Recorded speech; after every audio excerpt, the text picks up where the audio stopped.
I was staring at my phone in disbelief when the call came in from my mother, her voice cracking with panic as she told me they were trapped on their boat at the lakeside marina in Lake Havasu City, Arizona. Someone had locked the marina gate with a massive industrial padlock, and she and my father couldn't get back to shore. They'd been out on the water for 6 hours, the sun was setting, and my father's insulin was sitting in their refrigerator at home.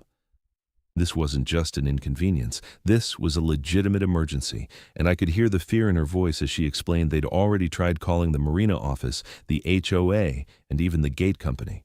But nobody was answering.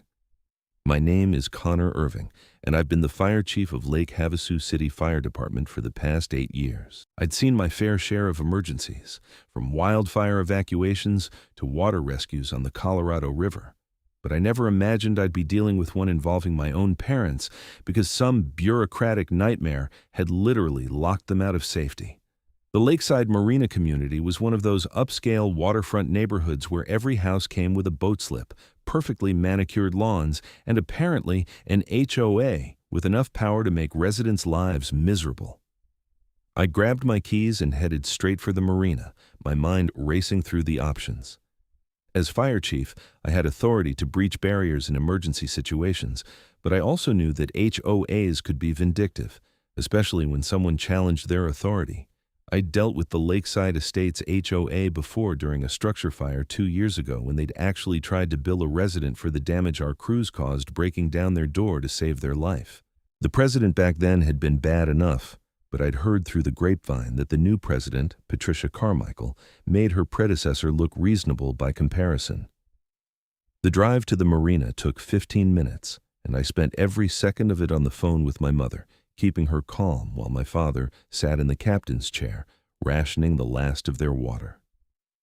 The temperature was still hovering around 95 degrees, and even though the sun was starting its descent, the heat was oppressive. My mother had already tried to flag down other boaters, but the marina was oddly empty that evening, and the few boats that had passed were too far out to hear her calls. When I pulled into the marina parking lot, I immediately saw the problem. The pedestrian gate that provided access to the dock system had been fitted with a heavy-duty padlock, the kind used for industrial applications. A laminated sign hung from the chain, and I had to read it twice to believe what I was seeing. Marina access restricted by order of Lakeside Estates, HOA. All residents must obtain new access cards by June 15, 2026. Unauthorized access prohibited. Today was May 21st, 2026. They'd locked the gate nearly a month ahead of their arbitrary deadline, and they'd done it without any apparent consideration for the people who might already be out on the water. I pulled out my phone and called the emergency number listed on the sign. It rang 6 times before going to voicemail. I tried again. Same result. This wasn't just negligence. This was reckless endangerment. I walked to the edge of the parking lot where I could see the dock system. My parents' boat, a 28-foot Sea Ray named Retirement Plan, was moored about 200 yards out, bobbing gently in the calm water. I could see my mother standing on the deck, waving frantically when she spotted me. My father was sitting down, and that worried me. He was usually the one pacing, always moving, but his diabetes meant that stress and heat were a dangerous combination. I tried the HOA number again, and this time, someone picked up on the 4th ring. The voice that answered was clipped and irritated, like I'd interrupted something important. Lakeside Estates HOA, this is Patricia speaking. This is Fire Chief Connor Irving. I'm at the marina, and you've locked the gate with residents still out on the water. I need someone here immediately to open this gate. My parents are stranded, and my father is diabetic. This is an emergency. There was a pause, and then Patricia's voice came back, dripping with condescension. Chief Irving, the notice about the new access system has been posted for 3 weeks. All residents were informed that the old system would be deactivated today. If your parents chose to ignore the notice, that's not the HOA's responsibility. I felt my jaw clench. The notice says June 15th. It's May 21st. You're 3 weeks early and you've created a dangerous situation. Someone needs to open this gate right now. I'm looking at the schedule right here, Patricia said, and I could hear papers rustling in the background. The installation company had a cancellation, so we moved the date up. An email was sent to all residents on Monday. If your parents don't check their email regularly, again, that's not our problem. They were already on the water Monday, I said, forcing myself to stay calm. They left Sunday for a 3-day trip. They had no way of knowing about your change. Now, open the gate, or I'm going to have to breach it, and you'll be liable for creating this emergency. Patricia's voice hardened. Chief Irving, I don't respond well to threats. The HOA board made this decision, and we're not going to compromise our security protocols because someone failed to stay informed. If this is truly an emergency, then I suggest you use whatever emergency procedures you have available. But I will not be opening that gate tonight. The new access cards won't be available until tomorrow morning at 9. A man who needs insulin is trapped on a boat because you locked a gate early, I said, my voice rising despite my efforts to remain professional. If something happens to him, you're going to be held responsible. Then I suggest you do your job, Chief Irving. Good evening. The line went dead. I stood there for a moment, phone still pressed to my ear, trying to process the sheer callousness of what I'd just heard. In 8 years as fire chief, I'd dealt with difficult people, uncooperated bureaucrats, and budget-slashing city councils. But I'd never encountered someone so willfully obstinate in the face of a legitimate emergency. Patricia Carmichael had just made this personal, and she clearly had no idea who she was dealing with. I called my deputy chief, Marcus Hayes, who answered on the first ring. Chief, what's up? I need you to bring Engine 12 to the Lakeside Marina, along with bolt cutters and an angle grinder. We've got a situation. I explained the circumstances quickly, and Marcus didn't hesitate. On our way, ETA 10 minutes. While I waited, I called down to my parents using the Marina's courtesy phone system that was apparently still operational, even though the physical access wasn't. My mother answered immediately. Connor, what's happening? Mom, I'm getting you out. How's Dad? He's okay, but he's sweating a lot and his hands are shaking. I think his blood sugar is dropping. Her voice was tight with worry. He took his morning dose, but he usually has his evening insulin by now. Keep him hydrated, keep him in the shade, and I'll have you both off that boat in 20 minutes, I promise. I meant it. This wasn't going to be like the bureaucratic delays I'd fought with the city council or the interdepartmental politics that sometimes slowed response times. This was my family, and I had the authority and resources to fix this immediately. Engine 12 arrived 9 minutes later, lights flashing but sirens off. Marcus jumped out of the passenger side, already holding the bolt cutters, while 2 of my firefighters grabbed the angle grinder and a medical kit. I'd explained the diabetic situation, and they knew we might need to provide immediate care once we got my parents to shore. This is the lock? Marcus asked, examining the industrial padlock. He tested it with the bolt cutters, but the hardened steel shackle barely showed a scratch. We're going to need the grinder. Do it, I said, and make sure you document everything. Photos, video, the works. I want a complete record of this incident. One of my firefighters, Jake Morrison, pulled out his phone and started recording while another, Sarah Chen, fired up the angle grinder. Sparks flew as the grinding wheel bit into the hardened steel, and within 90 seconds, the lock fell away in 2 pieces. I pulled the chain free, pushed the gate open, and we all rushed down to the dock system. My parents' boat was tied up at Slip 47, and I could see the relief on my mother's face as we approached. My father was still sitting, his face pale and glistening with sweat. Marcus and I helped them both off the boat while Sarah checked my father's vital signs. His blood sugar was at 62, low enough to be concerning but not yet critical. Mr. Irving, we're going to get you home so you can take your insulin, Sarah said, her voice calm and professional. But I want you to drink this first. She handed him a juice box from the medical kit, the kind we kept specifically for diabetic emergencies. He drank it slowly, and within a few minutes some color started returning to his face. My mother hugged me tight, and I could feel her trembling. Thank you. I was so scared. We couldn't get anyone to answer, and the sun was going down, and I just kept thinking about what would happen if his sugar dropped too low out there. You're safe now, I said. Let's get you both home. We escorted my parents to their car, and Marcus offered to drive them while I followed in my truck. My father protested, insisting he was fine to drive, but I pulled rank as both fire chief and his son. 20 minutes later, we were at their house in the Lakeside Estates community, and I watched as my father administered his insulin while my mother made him a proper meal.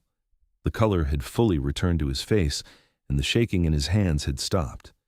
The crisis was over, but my anger was just getting started. Marcus and I sat at their kitchen table while my parents ate, and I pulled up the HOA documents on my phone. The Lakeside Estates Homeowners Association, according to their governing documents, had the authority to manage common areas, assess fees, and enforce community standards. What they didn't have was the authority to create hazardous conditions or endanger residents' safety. Locking the Marina gate 3 weeks ahead of their posted deadline without ensuring that all boats were accounted for was reckless at best and criminal at worst. "What are you thinking?" Marcus asked, watching me scroll through pages of bylaws and regulations. "I'm thinking Patricia Carmichael just committed reckless endangerment," I said. "And I'm thinking the fire department needs to conduct a full safety audit of every HOA-controlled access point in this city. If they're willing to do this at the Marina, what else are they restricting that could impede emergency access?" My father looked up from his plate.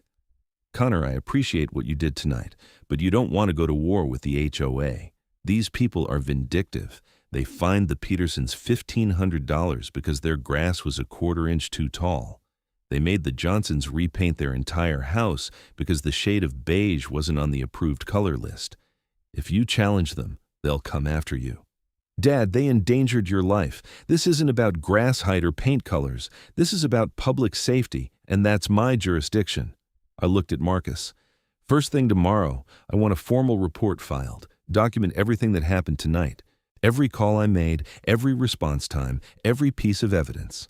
And I want copies sent to the city attorney, the mayor's office, and the state fire marshal." "You got it, Chief," Marcus said. "This is going to be a mess, you know that, right?" "I'm counting on it," I replied. The next morning, I was in my office at 7, drafting a formal letter to the Lakeside Estates HOA board. I detailed the events of the previous evening, cited specific fire codes and state statutes regarding emergency access, and gave them 72 hours to provide a comprehensive plan for ensuring that no common area access points could be secured in a way that endangered residents or impeded emergency response. I CC'd the city attorney, the mayor, and every member of the city council. If Patricia Carmichael wanted to play bureaucratic games, I was going to show her what real bureaucracy looked like. I also filed a formal complaint with the Lake Havasu City Police Department, requesting an investigation into potential reckless endangerment charges. The desk sergeant who took my statement was sympathetic, but skeptical. "Chief, I get it, and what they did was wrong, but prosecuting an HOA president for locking a gate early is going to be tough. You'd have to prove she knew someone was in danger and chose to ignore it." "I have a recorded phone call where I explicitly told her my father was diabetic and trapped, and she refused to provide access," I said. "I'll get you the recording this afternoon." The sergeant's eyebrows went up. "You recorded the call?" "Arizona's a one-party consent state, and I was documenting an emergency response. Every call I make during an incident gets automatically recorded for quality assurance and legal protection. It's department policy." This was true. After a lawsuit 3 years ago where a resident claimed we'd given incorrect information during a 911 call, the city attorney had insisted on comprehensive recording systems for all emergency communications. "Then yeah, that changes things," the sergeant said. "Get me that recording and I'll pass it to the detective unit." I spent the rest of the morning dealing with routine fire department business, but my mind kept circling back to the Marina incident. Around 10:30, my office phone rang, and the caller ID showed the main number for Lakeside Estates HOA. "This is Chief Irving," I answered. "Chief Irving, this is Patricia Carmichael. I received your letter this morning, and I have to say, I find your tone and implications extremely offensive." Her voice was sharp, aggressive. "The HOA board acted well within our authority, and your suggestion that we somehow endangered residents is slanderous." "It's only slander if it's false," I said calmly. "You locked a gate 3 weeks ahead of your published deadline, trapped residents on the water, and refused to provide emergency access when specifically informed of a medical situation. Those are facts, Ms. Carmichael, not implications. Your parents should have checked their email. We sent notice of the schedule change. That's not our fault."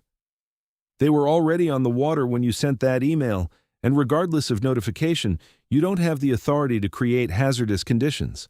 I've cited the specific fire codes in my letter. You have 72 hours to respond with a remediation plan, or I'll be forced to issue citations and potentially revoke occupancy permits for any structures you control." There was a long silence, and when Patricia spoke again, her voice was ice cold. "You're threatening to shut down our community center and marina facilities because your parents didn't follow posted procedures. That's abuse of authority, Chief Irving. I have friends on the city council, and they're going to hear about this." "I encourage you to reach out to them," I said. "In fact, I've already sent them copies of my letter and the incident report. They're all aware of the situation. Have a good day, Miss Carmichael." I hung up before she could respond, feeling a grim satisfaction. I knew this was only the beginning, but I'd dealt with bullies before, and the key was never backing down. Patricia Carmichael was used to intimidating residents who feared fines and liens, but I didn't fall under her authority, and I had the law on my side. The rest of the day was relatively quiet, but that evening I got a call from my father. "Connor, you need to see this." He texted me a photo of a notice that had been posted on his front door. It was an official-looking document from the Lakeside Estates HOA informing him that he was being fined $5,000 for unauthorized destruction of HOA property and violation of security protocols. The notice cited the cut padlock as the destroyed property and claimed that by having the fire department breach the gate, my father had circumvented the HOA's new security system. I stared at the photo in disbelief. "Dad, they're fining you for us rescuing you?" "That's what it looks like," he said, sounding tired. "Connor, I told you these people are vindictive. They're going to make our lives hell because you challenge them." "They're not going to collect a penny," I said firmly. "Forward that notice to me and don't respond to it. I'll handle this." That night, I sat down at my kitchen table with a legal pad and started mapping out a strategy. Patricia Carmichael had just made a critical mistake. By retaliating against my parents for an emergency response, she'd provided clear evidence of vindictive behavior and potentially opened the HOA to liability for harassment. I'd need a lawyer, but fortunately, my sister Rachel was a civil litigation attorney in Phoenix, and she owed me a favor after I'd helped her move last month. I called her around 9, catching her just as she was finishing up some casework. "Rachel, I need legal advice, and it's complicated." She listened as I explained the entire situation, from the locked gate to the retaliation fine, and I could practically hear her taking notes. When I finished, she was quiet for a moment, then said, "Connor, this is actually a pretty solid case. What they did at the Marina could constitute reckless endangerment, and this retaliatory fine is textbook harassment. But here's the thing. Going after an HOA is expensive and time-consuming. Are Mom and Dad willing to fight this?" "They don't want to make waves," I admitted, "but I'm not letting this go.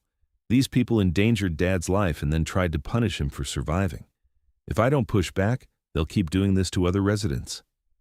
"Okay, then let me make some calls. I have a colleague who specializes in HOA law, and this is exactly the kind of case she loves.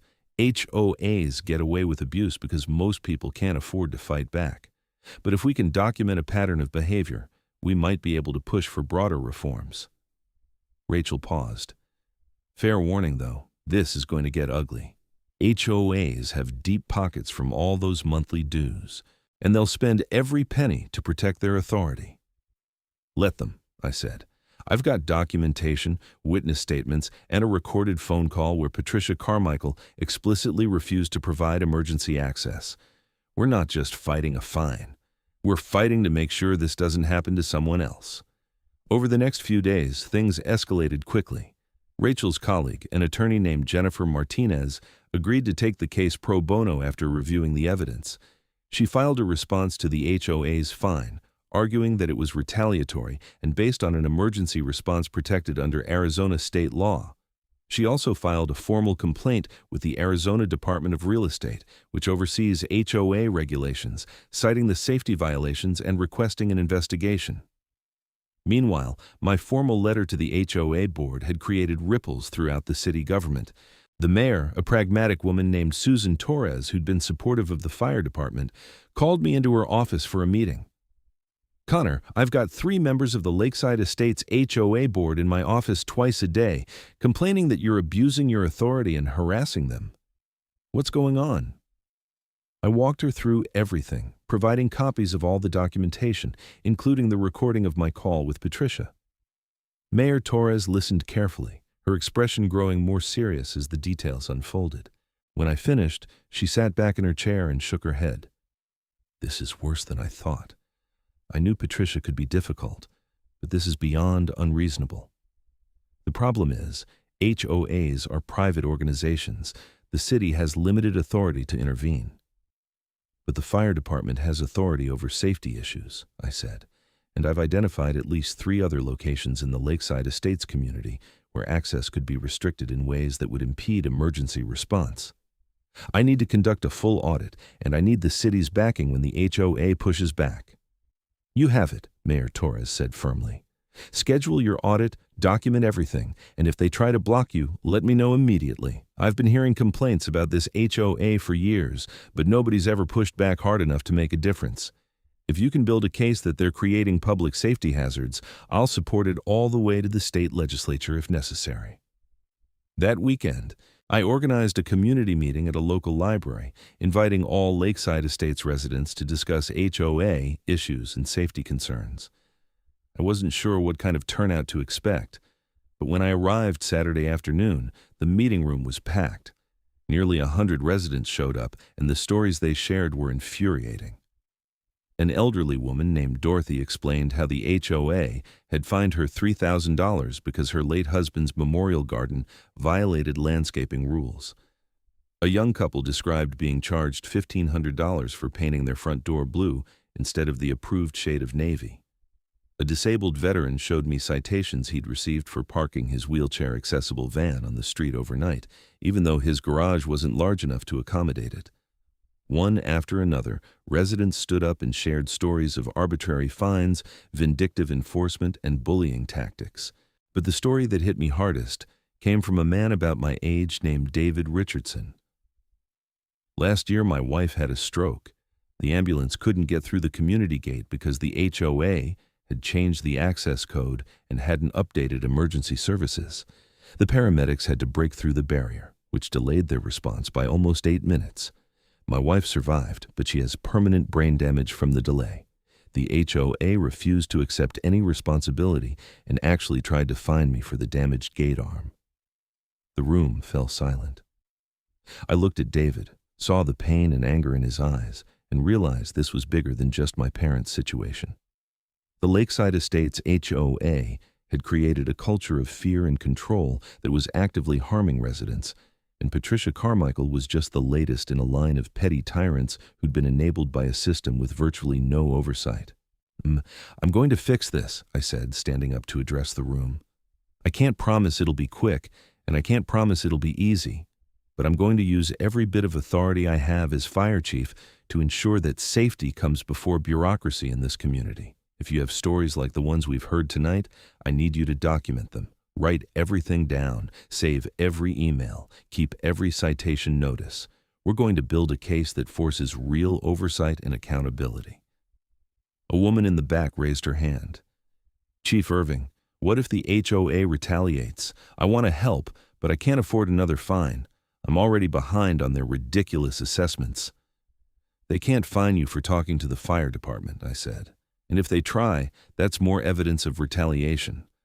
I know it's scary, but the only way things change is if people stand up together. The meeting lasted 3 hours, and by the end, I had over 40 residents who'd agreed to provide formal statements about HOA abuses. Several of them specifically mentioned safety concerns, blocked fire lanes, locked emergency exits in common buildings, inadequate lighting in parking areas, and access restrictions that could delay emergency response. Each one was a potential code violation, and collectively, they painted a picture of an organization that prioritized control over community welfare. Monday morning, I initiated the safety audit, bringing a full crew from the fire department to inspect every common area, access point, and structure controlled by the Lakeside Estates HOA.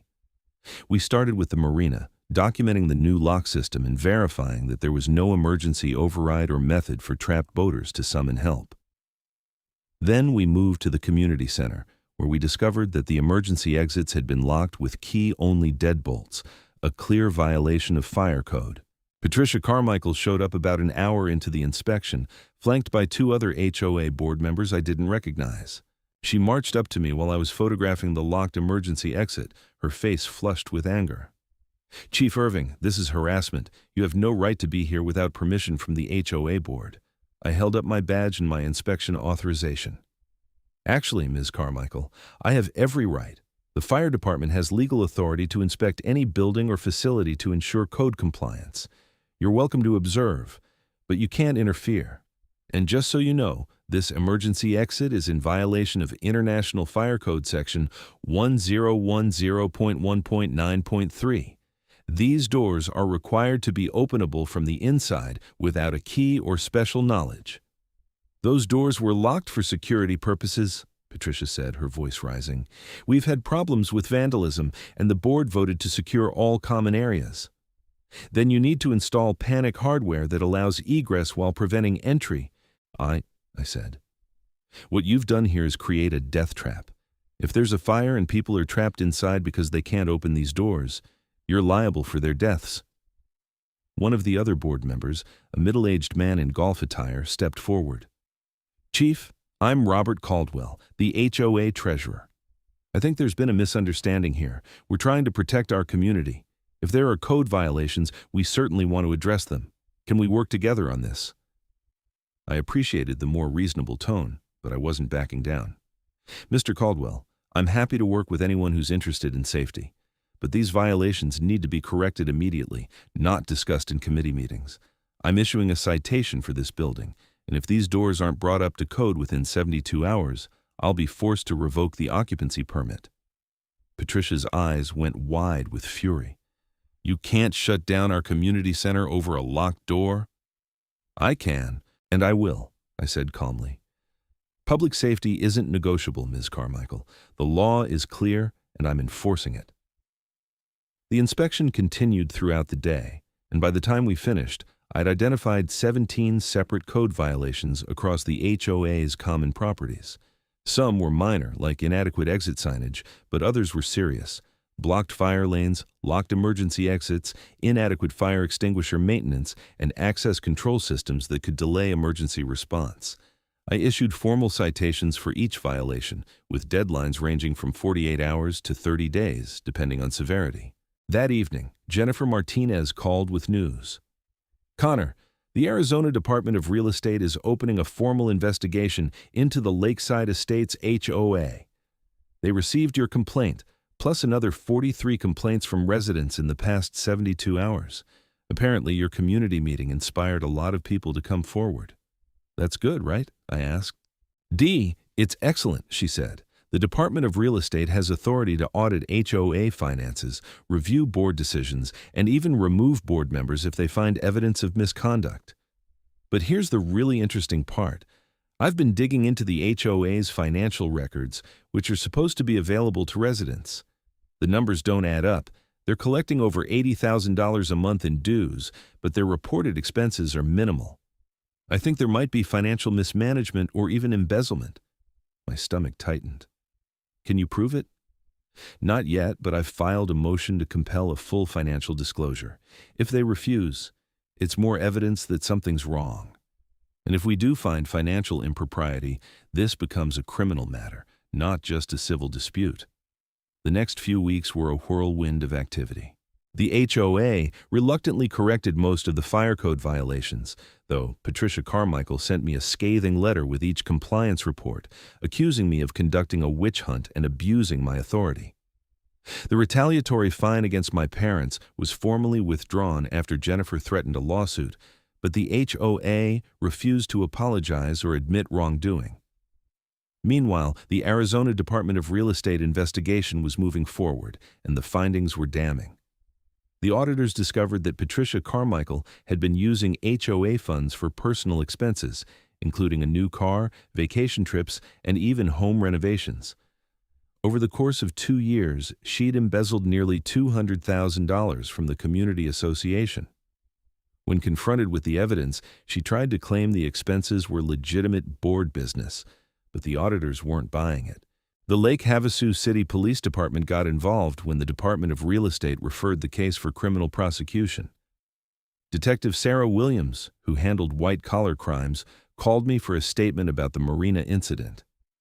Chief Irving, I've reviewed your recording of the phone call with Ms. Carmichael, and I've also looked at the pattern of behavior documented by other residents. We're building a case for embezzlement, reckless endangerment, and potentially criminal harassment. This is going to trial. Good, I said. She needs to be held accountable. The preliminary hearing was scheduled for August, but before it could take place, the Lakeside Estates HOA board held an emergency meeting and voted unanimously to remove Patricia Carmichael as president. They also voted to dissolve the existing board and hold new elections with outside oversight. It was a step in the right direction, but it didn't address the criminal charges. Patricia's attorney tried to negotiate a plea deal, but the prosecutor, a sharp woman named Michelle Rodriguez, wasn't interested in leniency. Ms. Carmichael used her position of authority to steal from hundreds of families and endangered lives through reckless decision-making. She doesn't get to walk away with a slap on the wrist. The trial began on September 15, 2026, and it lasted 2 weeks. I testified about the Marina incident, playing the recording of my call with Patricia, and describing my father's condition when we finally got him off the boat. The jury listened intently, and I saw several of them shaking their heads in disbelief when they heard Patricia's refusal to open the gate. David Richardson testified about the gate access code issue that delayed the ambulance during his wife's stroke. Dorothy testified about the harassment she'd faced over her memorial garden. One by one, residents took the stand and described a pattern of abuse, intimidation, and financial exploitation. The evidence was overwhelming. The financial crimes were even more clear-cut. The forensic accountant who'd examined the HOA's books walked the jury through years of fraudulent transactions, showing how Patricia had systematically siphoned money from the community association while raising dues and assessing additional fees to cover the shortfall. She'd created fake invoices, claimed reimbursement for imaginary expenses, and even forged signatures on checks. Patricia's defense attorney tried to argue that she'd simply been disorganized and made mistakes, but the prosecutor demolished that argument by showing the deliberate nature of the fraud. This wasn't carelessness, it was calculated theft. The jury deliberated for less than 4 hours before returning guilty verdicts on all counts: embezzlement, fraud, reckless endangerment, and criminal harassment. Patricia Carmichael showed no emotion as the verdicts were read, but I saw her attorney slump in his chair, clearly having expected at least some acquittals. Sentencing came 3 weeks later. The judge, a stern man named Harold Thompson who'd been on the bench for 20 years, didn't mince words. Ms. Carmichael, you were entrusted with the responsibility of managing a community association, and you betrayed that trust in the most egregious ways possible. You stole from your neighbors, you endangered lives through willful negligence, and you used your position to intimidate and harass anyone who challenged you. This court has no sympathy for people who abuse positions of authority for personal gain. He sentenced her to 8 years in state prison for the embezzlement and fraud charges, plus an additional 2 years for reckless endangerment to run consecutively. He also ordered her to pay full restitution to the HOA, plus fines and court costs totaling nearly $300,000. Patricia's face finally cracked, tears streaming down as the bailiff led her away in handcuffs. As I left the courthouse that afternoon, several Lakeside Estates residents who'd attended the sentencing approached me. Dorothy, the elderly woman with the memorial garden, hugged me tight. "Thank you, Chief Irving. You didn't have to do this, but you stood up when nobody else would." "She endangered my father's life," I said simply. I couldn't let that go. David Richardson shook my hand, his grip firm. "Because of what you did, other people came forward. My wife's ambulance delay was investigated, and the HOA is implementing new emergency access protocols. That might save someone else's spouse." Over the following months, the Lakeside Estates community went through significant changes. The new HOA board, elected with oversight from the Arizona Department of Real Estate, implemented sweeping reforms. They reduced monthly dues, established transparent financial reporting, created an appeals process for citations and fines, and most importantly, they adopted new policies prioritizing safety over aesthetics and control. The Marina access system was overhauled to include emergency overrides and a dedicated hotline that was actually monitored 24 hours a day. The community center emergency exits were fitted with proper panic hardware. Fire lanes were clearly marked and strictly enforced against parking violations. The new board even hired a professional management company to handle day-to-day operations, removing the potential for any one person to wield the kind of unchecked power Patricia Carmichael had enjoyed. My parents, initially reluctant to make waves, became active in the reformed HOA, with my father joining the safety committee and my mother serving as secretary. They told me that the community felt different now, less fearful and more collaborative. Neighbors who'd been afraid to speak up were suddenly involved in community decisions, and the constant threat of arbitrary fines had been replaced with reasonable enforcement of sensible rules. The case attracted regional media attention, and I did several interviews about HOA oversight and the balance between community standards and resident rights. A state legislator even reached out, asking if I'd testify in support of proposed HOA reform legislation that would create stronger oversight mechanisms and protect residents from retaliation. I agreed immediately. One evening in late November, I was sitting on my parents' back patio, watching the sunset over Lake Havasu.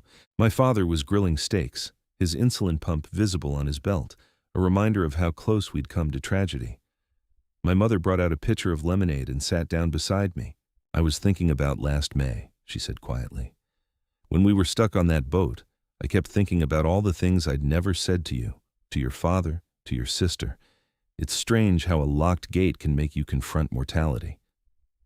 "You're safe now," I said, squeezing her hand. "And because of what happened, a lot of other people are safer too."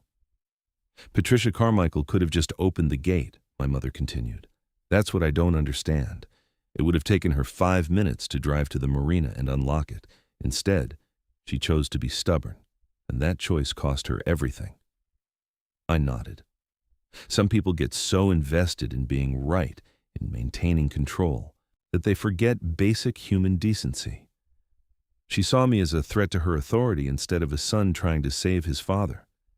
That kind of thinking is dangerous. My father walked over with a platter of perfectly grilled steaks. "Are we having a philosophical discussion about the nature of power and corruption, or are we going to eat?" We all laughed, and the tension broke. We spent the rest of the evening talking about happier things: my sister's upcoming wedding, my parents' plans for a properly scheduled boat trip in the spring, and my father's new hobby of building model ships. It was normal, comfortable, and safe, all the things that had been threatened by one woman's petty tyranny. As I drove home that night, I thought about all the people who'd been affected by Patricia Carmichael's reign over the HOA. Some had lost thousands of dollars to unjust fines. Others had lived in constant fear of violations and citations. A few, like David Richardson's wife, had suffered lasting harm from the HOA's callous disregard for safety. And my own parents had come terrifyingly close to a completely preventable tragedy. But I also thought about the changes that had come from standing up to that abuse. The reformed HOA board wasn't just better, it was actually good, providing real value to the community instead of simply extracting fees and enforcing arbitrary rules. The safety improvements I'd mandated through the fire code inspections had made the entire neighborhood more secure. And the state legislation being drafted would protect countless other residents from similar abuses in communities across Arizona. The legal battle had been exhausting, and there had been moments when I'd questioned whether it was worth the stress and time commitment, but seeing my father healthy and happy, knowing that other families wouldn't face the same dangers, made every difficult moment worthwhile. Sometimes standing up to bullies meant using every tool available, whether that was fire codes, criminal prosecution, or just refusing to be intimidated by people who'd grown accustomed to getting their way. The following spring, the Arizona legislature passed the Homeowner Protection Act, incorporating many of the reforms Jennifer Martinez and I had advocated for during our testimony. The law created an HOA ombudsman's office, mandated financial transparency, established clear appeals processes for citations and fines, and most importantly, prohibited HOAs from restricting emergency access or creating safety hazards in the name of security or aesthetics. Governor Rodriguez signed it into law on March 23, 2027, in a ceremony attended by dozens of HOA reform advocates. I was invited to the signing, and I brought my parents along. As the governor handed me one of the ceremonial pens used to sign the bill, she said, "Chief Irving, your refusal to accept a dangerous status quo has changed lives across this state. Thank you for your service, not just as fire chief, but as an advocate for common sense and human decency." It was a gratifying moment, but the real reward came later that day when I received an email from a resident in Scottsdale. Her HOA had been threatening to fine her for installing a wheelchair ramp for her disabled son, claiming it violated architectural standards. She'd cited the new law, and the HOA had immediately backed down. "Your fight made my fight possible," she wrote. "Thank you for showing us that we don't have to accept abuse just because it's legal." That summer, my parents took their boat out on a beautiful Saturday morning, and I joined them for a day on the water. As we cruised past the Marina, I noticed the new access system, multiple gates with emergency overrides, clear signage with 24-hour contact numbers, and a visible security camera monitoring the entire dock area. The Lakeside Estates community had learned from its mistakes, and the changes were permanent. We anchored in a quiet cove, and my father raised his glass of iced tea and a toast. To locked gates opened, to bad actors held accountable, and to sons who don't give up when bureaucrats say no. To family, my mother added, and to the reminder that the right fight is always worth fighting. I clinked my glass against theirs, feeling a deep sense of peace.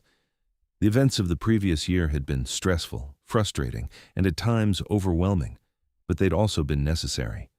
Patricia Carmichael was in prison, the Lakeside Estates HOA had been reformed, and state law now protected residents across Arizona from similar abuses. My parents were safe, healthy, and enjoying their retirement without fear of arbitrary fines or petty retaliation. As fire chief, I'd always known my job was to protect people from harm, whether that came from fires, medical emergencies, or hazardous conditions. What I'd learned was that sometimes the most dangerous hazards weren't physical. They were human. People in positions of authority who forgot that their power came with responsibility, who prioritized control over compassion, who saw rules as tools for domination rather than frameworks for community. The fight against the HOA had taught me that standing up to those people required courage, persistence, and a willingness to use every legal tool available. It also taught me that most people, when given the chance, want to do the right thing. The residents of Lakeside Estates hadn't been apathetic or complicit in Patricia's abuses. They'd been scared and isolated, convinced that fighting back was futile. Once someone stood up first, once the possibility of change became real, dozens of others found their own courage. Years later, when I retired from the fire department, the story of the locked Marina gate had become something of a legend in Lake Havasu City. New firefighters would hear about it during training, learning about the importance of emergency access and the responsibilities that came with authority. HOA boards across the region would reference it when establishing policies, using it as a cautionary tale about the consequences of putting bureaucracy above safety. For me, it remained personal. It was the day I'd stood on a dock watching my parents trapped on their boat and made a choice. I could have just cut the lock, gotten them to safety, and walked away from the broader fight. It would have been easier, less stressful, and certainly less time-consuming. But easier isn't always right. And sometimes the fight you didn't plan on is the one that matters most. Patricia Carmichael served 6 years of her 10-year sentence before being released on parole. I heard through the community grapevine that she'd moved to Nevada after her release, keeping a low profile and avoiding any involvement in community organizations. I felt no satisfaction in her imprisonment, but I also felt no regret. She'd made choices that endangered lives and destroyed trust, and she'd faced appropriate consequences. The Lakeside Estates community thrived under its reformed leadership. Property values increased, resident satisfaction soared, and the neighborhood became a model for how HOAs could add value without becoming authoritarian nightmares. My parents lived there happily for many more years, and when they eventually decided to downsize and move closer to my sister in Phoenix, they sold their house for a substantial profit. On their last day in the house before the movers arrived, we took one final boat ride. The marina was busier now, full of families enjoying the water, secure in the knowledge that reasonable safety measures were in place. As we cruised past the dock where they had been stranded that evening in May 2026, my mother pointed to the gate. "Do you remember?" she asked. "Every detail," I replied. "You saved more than just us that day," she said. "You saved the whole community." I thought about that as we headed back to shore. Maybe she was right. Or maybe I'd just done what any son would do when his parents were in danger, and everything that followed was simply the logical extension of that initial act of protection. Either way, the locked gate that had seemed like an insurmountable barrier had ultimately opened doors to justice, reform, and lasting change. As I helped my parents tie up the boat for the last time, I looked around at the community they were leaving behind. It was better than they'd found it, safer and more just, and that felt like the right way to end a chapter. The fight hadn't been easy, but it had been worth it, and the lessons learned would continue protecting people long after everyone involved had moved on to new chapters of their own lives.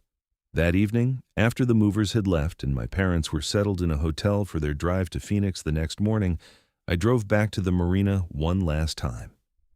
I stood at the gate, now properly secured with emergency override capabilities and monitored access. The sun was setting over Lake Havasu, painting the sky in brilliant oranges and purples, and I felt a profound sense of completion.